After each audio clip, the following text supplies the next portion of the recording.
It's Metal Church right here on your classic metal show from their latest release called Damned If You Do. And just before that, we heard some Doro with Hellraiser.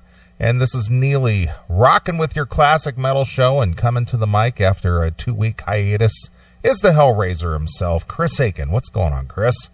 What is up, sir? How we doing? Well, we're back after a little hiatus, a little break, a little time away. Well, we only missed, 2 of 3 weeks? But we're here, and I see that you're able to hobble to the CMSB and sit there and sit upright. I am. I have my foot on a nice big pillow. I have a little bag of ice on the floor just in case it starts to hurt. Yeah. I'm ready, baby. All right. Well, we took a week off last week. Chris, basically doesn't want to be laid up all summer with a bum foot. So, we took off, we gave Chris 2 weeks to at least, get some healing done. Yeah, well, and it is healing. I was at the doctor yesterday. He said, looks like it's healing. No surgery, which is good, but he gave me two to 3 more weeks of very light duty, his words, not mine, and told me to try and keep staying off it as much as I can. So I am, I'll give it 2 more weeks and be 2 months of my life wasted rather than the whole fucking summer. So, Right. But I'm walking around a little bit, a very little bit, not a ton, but I'm not bedridden like I was for a couple of weeks. So I'm getting there slowly but surely. Well, don't do anything foolish and re-injure yourself again. Nope. Believe me, the only problem I'm having is I'm running out of documentaries to watch on YouTube. I'm starting to, dude, I've literally watched so many documentaries on certain topics, JFK assassination, any mobster, 9/11. I've watched so many of them that I'm starting to see them now with different names uploaded by different people, but right. the same documentaries I start watching. I'm like, wait a minute, I already saw this shit. Right.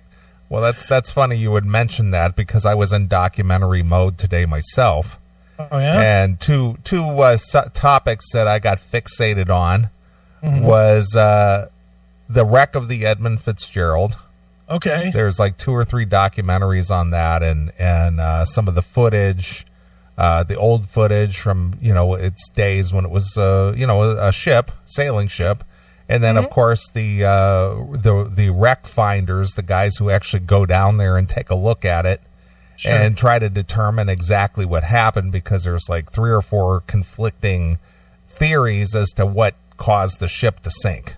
Right. And it was pretty interesting. I mean, there was a lot of cool old footage on there, I was 11 years old, I think, 12 years old when that thing sunk, and my mother's parents lived way, way, way up in the northern part of Michigan, and I remember, going up there as a kid. They lived right up there off of Lake Superior, and seeing these ships all the time.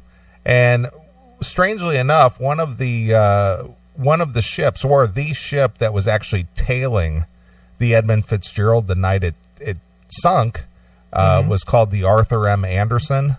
Okay. And I see that ship frequently go by the waterway past my office window periodically.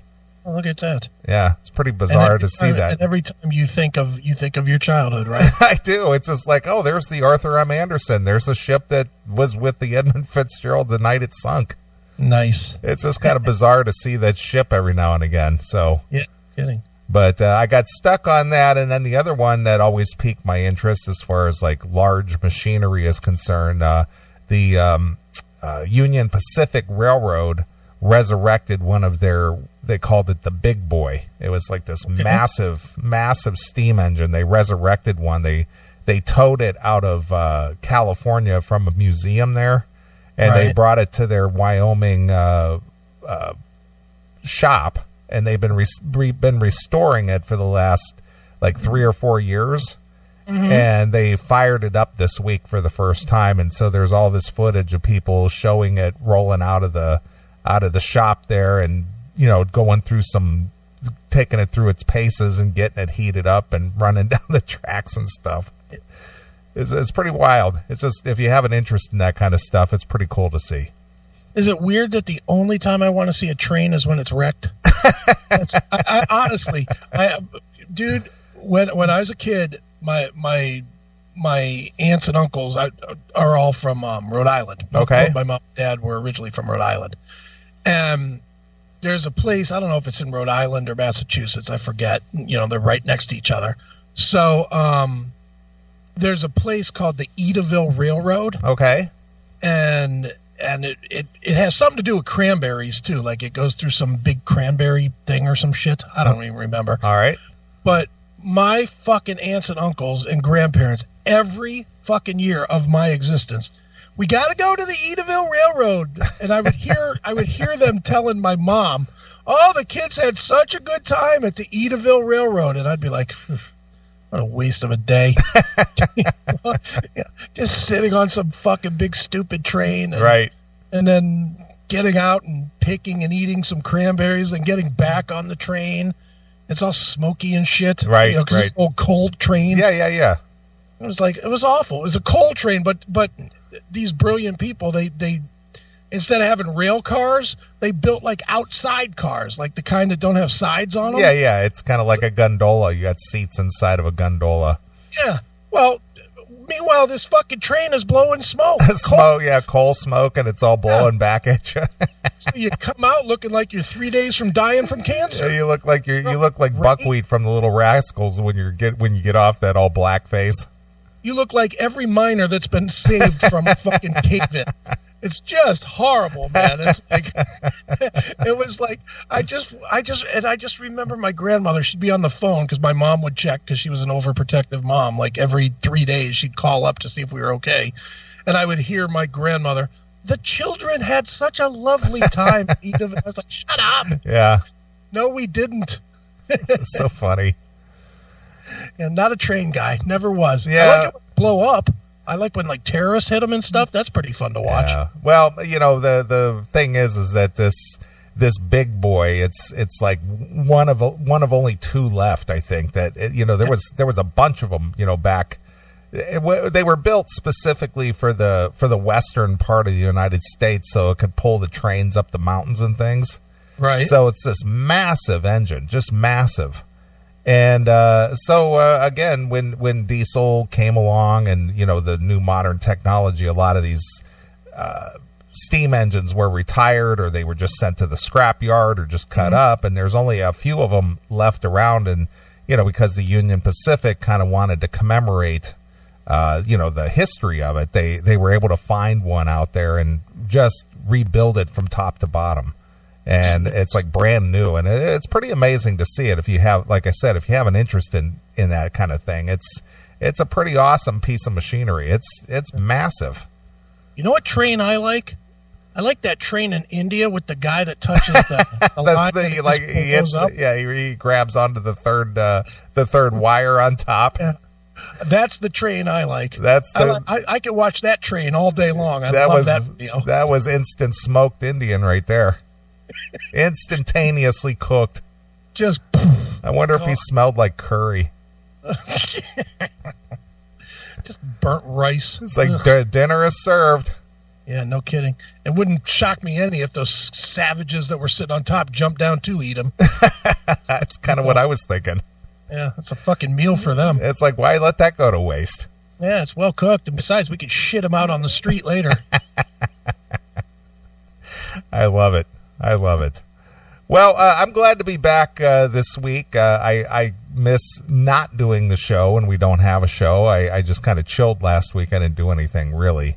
I just kind of hung out. But I did venture out this week. It's a rare occasion for me. I said that I would go out and see Doro and Metal Church, and I did. I can't believe you. Not only did you go out, but you shot video. That's amazing. Yeah. Well, you know what? I'm going to tell this whole story in detail here. Okay. There were the good and the bad. Okay. The good and the bad. Number one, the bad. It reminds me why I don't go downtown. Oh. It just, you know, I haven't been downtown literally in. Boy, I'm trying to think the last time I made a trip downtown to do anything. It's got to have been 3 years. In fact, I think it has been 3 years. My bosses had taken us all out on a lake ship cruise. Right. And that was in 2015, I think. Okay. So I think that's the last time I went downtown for any kind of an event. Jeez. And I remember last time I went, just to get down there took like an hour and a half to go. Right. Basically 60 miles at the most.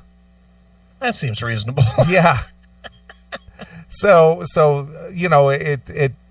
anyway, because it was Doro and Metal Church, two of my very, very favorite bands, I thought, you know what? I'd like to see them. They put on a great show. I just, I'm a big fan. So because it was on a Thursday, I spent the money to get a hotel downtown. And believe me, the hotels down there are not cheap. It was about $60 a night. Yeah. The least expensive one I could find was $200 a night. Ooh-wee. That was the least expensive. And I know you didn't stay there. No, I did. You stayed at the least expensive? You? Yeah, I did, because it was literally 2 blocks from the place. All right, that makes sense. 2 blocks from the next hotel cost up was like $350. Oh, Jesus! I mean, for a single night that I wasn't even going to be in the hotel, but more than a few hours. That should come with at least a rub and tug in the room. That You would think so. $350. Well, this venue is called Reggies, and I had never been there before. They host a lot of shows there through the year. There's a lot of rock shows. It looks like it holds like 20, 30 people. Well, I would say that it's a club. Yeah. A standing room. If they pack the place, I would guess that maybe max would be 300. Okay, yeah, I was gonna say it looked pretty small. Yeah, it's not a big place. But, it's a dirty little dingy rock club. I mean, they have it fixed up because they got like pictures of Lemmy on the wall and, right. just the classics, the Metallicas of the world and the AC/DC and stuff. They got all that kind of, pictures and things. And it's a very rock and roll place. Okay. So it's very fitting that bands like a Doro or Metal Church would play there, and they play. There's a lot of other bands that play there, rock oriented through the year. But for me to go down there and make the trip, it has to be something good, right? So I made the trip. First of all, I was invited to go out to dinner. Okay. I went out to dinner with a CMS alumni, I guess you would call her. Okay. All right. Remember Taylor? Ooh. Taylor. You're kidding. Yes. I'll pretend I haven't heard this story. You're kidding. You ran into Taylor? Well, I'm telling this story for the benefit of the fans, not specifically you. Okay. Yeah. So she reached out and she said, "Hey, I'm thinking of going to that Metal Church Doro show. What are your plans?" I said, "Well, I plan on attending the show too." Cool. And she's like, "Well, would you like to maybe hook up for drinks or dinner or something?" And I said, "Okay." I said, "I'm getting a room, near the place, so I'm not going to travel back home after. So, sure, we could meet up before the show." Right. So I got to the room. I leave work at 4:30. I got to the room about 5. Okay. Freshened up, changed clothes, the whole thing. So she literally lives like 3 miles. 3 miles from that club. So it'd take her about 45 minutes to get there? It took me 50 minutes to go 3 miles. Jesus. So I'm already in the mode like, what the fuck am I doing here? Right. 3 miles, 50 minutes. That Traffic sucks. was just horrific. Yeah. So it was what, 6:00-ish though? Yeah, right? yeah. It was, but still. Yeah. So I got off. I was on the freeway, which basically was at a standstill. So I got off and took the surface streets. And so I had to basically wind through downtown to get, where I was going. And of course, there's construction on every road. And, Sure. You got pedestrians walking all over the place. And, just all these twists and turns and one-way streets, and it's just like, holy shit. That's right. This is ridiculous. So finally got down to the place, parked the car at the parking garage next to where the restaurant was, and went in and met up with her. Okay. And we sat and had some dinner and whatnot, and then we decided to head out to the show. Right. So we head to the show. Finally, traffic at this time was kind of lightened up. And right. So we drive down. Everywhere I look, there's cops everywhere. Okay. They're not like out there doing something. They're just there. They're doing something. They're stopping the shooting. Well, basically that's what they're doing. But what I mean is that they weren't actively engaged in some kind of a, police activity aside from just surveillance. Right. Well, you just give it a little time. They'll be busy. Yeah. So we got down to the club. Of course, this place is no parking. Everything is street parking. Right. So you got to drive around looking for a place to park. And then when you do find a place, it's probably like a couple blocks away. Right. So you got to walk to the place, and you get there, and then got in, no problem. And Metal Church was just coming on. Okay. Those guys kick ass. Right. Metal Church has not lost a thing, and Mike Howe is just absolutely incredible. Nice. Sings just, I mean, they haven't lost a thing.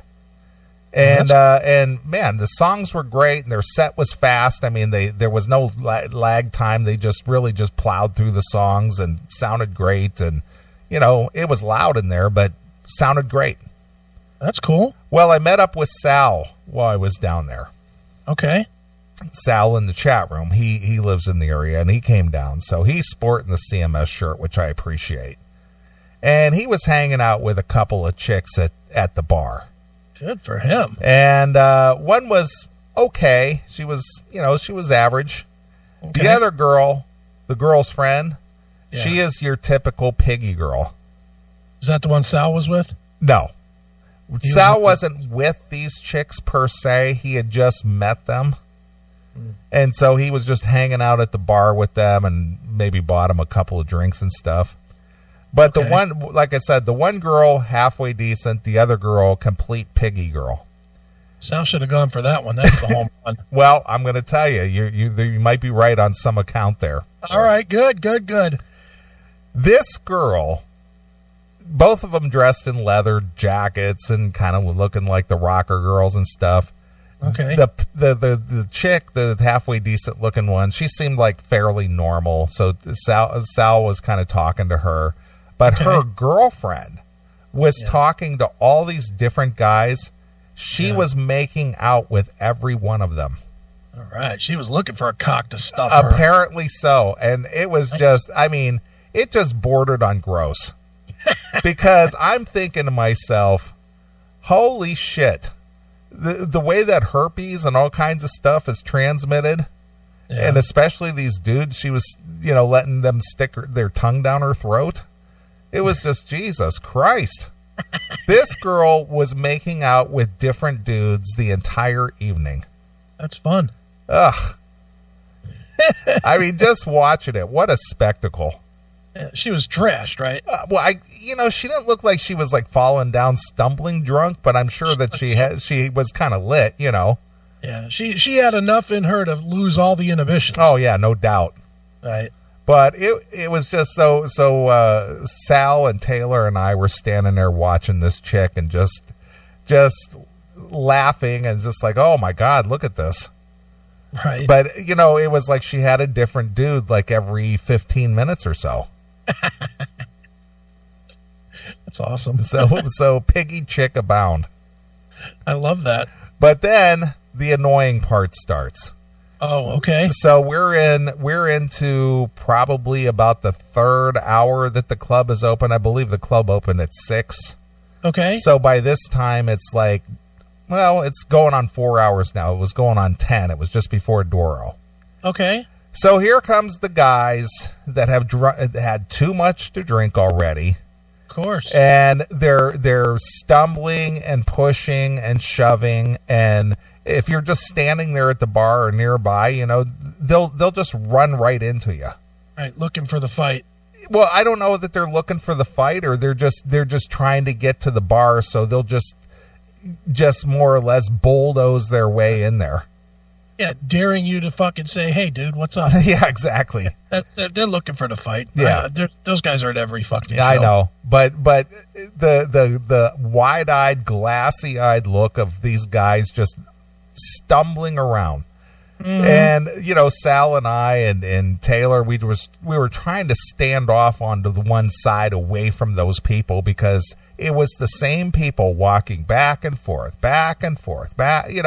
The guy goes one way, within 3 minutes he's going the other way. Then 2 minutes later he's going it's like, where are you going? Well, dude, they drank a shot at this bar, then they walk over to the other bar, get a beer, chug that, and go to the other side. It's just like back and forth. It's like, just watch the fucking show. No, dude, why would you do that? So we were just basically trying to stay out of the pathway of the the dumbasses, more or less. Right. So we were doing that. Well, then Doro hits the stage. Okay. And she's got Chris Caffrey with her on guitar. Oh, I didn't know that. Yeah. That's cool. Yeah. So she comes out just full force. Of course, they cranked the volume up 5 notches higher than what Metal Church was at. Right. It's so much that Doro's microphone is distorted. I mean, you know how she does her little rant. Oh, it's so good to see all you metal rockers. Distortion. That's exactly it. That's exactly it. It's like, you don't really have to turn it up that loud. Right. I appreciate loud, crisp, Chris sound, but she was distorted because her mic was so hot. Right. But boy, I'll tell you what, she still delivers.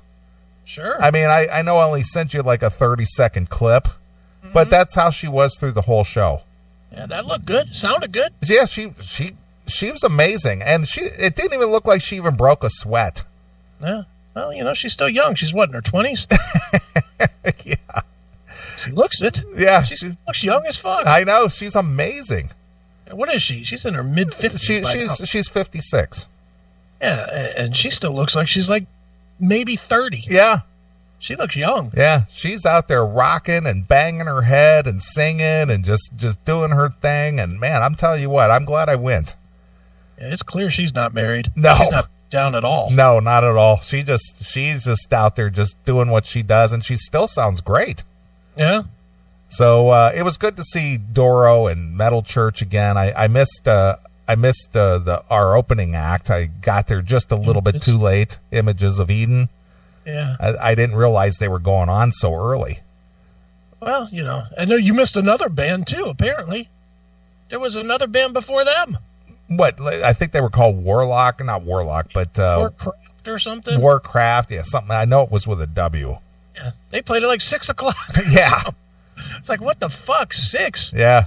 Who's going to be there for that? Yeah. So anyway, I'm glad I went to the show. So Sal was kind enough to, he was like buying me Jack and Cokes and hanging out, and Sal's a good dude. He's a good guy to hang out with at one of these shows, because he digs the music and he's not an asshole, and he's not one of these, hey man, hail and kill, fuck you, pal. No, he's the ones I hang out with. Yeah, he's a good dude, man. So I appreciate Sal and the drinks and everything. So sure. Show's over. So now I got to get Taylor back to where she lives. Right. So fortunately, it's just a straight shot up the street. Right up the road. It's just 3 miles, and of course now it's midnight or 12:30. Okay. And so we drive up. Little bit of little to no traffic. Right. Every single block. This was like a 4-lane, two-way road. It was like one of the main roads. Mm-hmm. Every single block there was a cop parked in the turn lane or the center divider. Every block. Why? That's what they do now. Oh, to stop anything from happening. And basically, yeah. It's become a police state, downtown Chicago. They're policing the corners for drugs? Is that what I don't know. I think they're just policing just in general. But at every single block, there was a cop parked in the center median. Surprised they didn't stop you. You have too fancy of a car for that neighborhood. Yeah. Well, it's like, this is what it's come to, because I've been downtown late at night. I've never seen that before. Well, it is the way of the world, my friend. It is. You don't want to come here. I just saw a poll this week. Cleveland, the most dangerous city in America. I was like, yep, no wonder I don't go there anymore. Fuck that. So I roll up, get out of the car to let her out of the car. No sooner do I get out of the car and get her door at her apartment there. Yeah. Street bum. Hey man, you got anything? Can you spare? And Taylor lives downtown now. Yeah. So she's like, no, thank you. No, thank you. Goodbye. Beat it. And they basically left. Yeah. But this is 12:30 going on 1 o'clock at night. Somebody's out there begging, As soon as I pull up on the corner, on the curb, they're right up there on the car right away. Surprised you didn't start washing your window with a dirty rag. Yeah. Here you go, mister. Only $2. $2. You owe me $2. So fortunately, getting back to the hotel, which I just basically had to go back 3 miles, I got back to the hotel in like 10 minutes. Right. And, by this time it's 1 o'clock, I had to get up at 6:30 and go to work. Ugh. So if I had to drive home and then, get up and go to work and stuff, I would have got like 3.5 hours of sleep. Yeah. So to go out on a Thursday and go see a show like that, that's the reason why I don't normally do that, but I just felt Doro and Metal Church was worth it. Right. But you can't pay me enough to live down there. No freaking way. Well, let's play the game now. Let's say that a year from now, Doro and Metal Church are back. Do you go again? On a Thursday? No. No. I saw it. I saw it. If it ain't on a Saturday, you ain't doing it. Yeah, or, a Sunday or a Friday night or something maybe. Even a Sunday would be the same story. Yeah, that is true. You're right about that. And the only night that would work for you is really a Saturday. Or a Friday. Yeah, I guess a Friday would, but you'd still have to come from work. That kind of sucks, too. Yeah.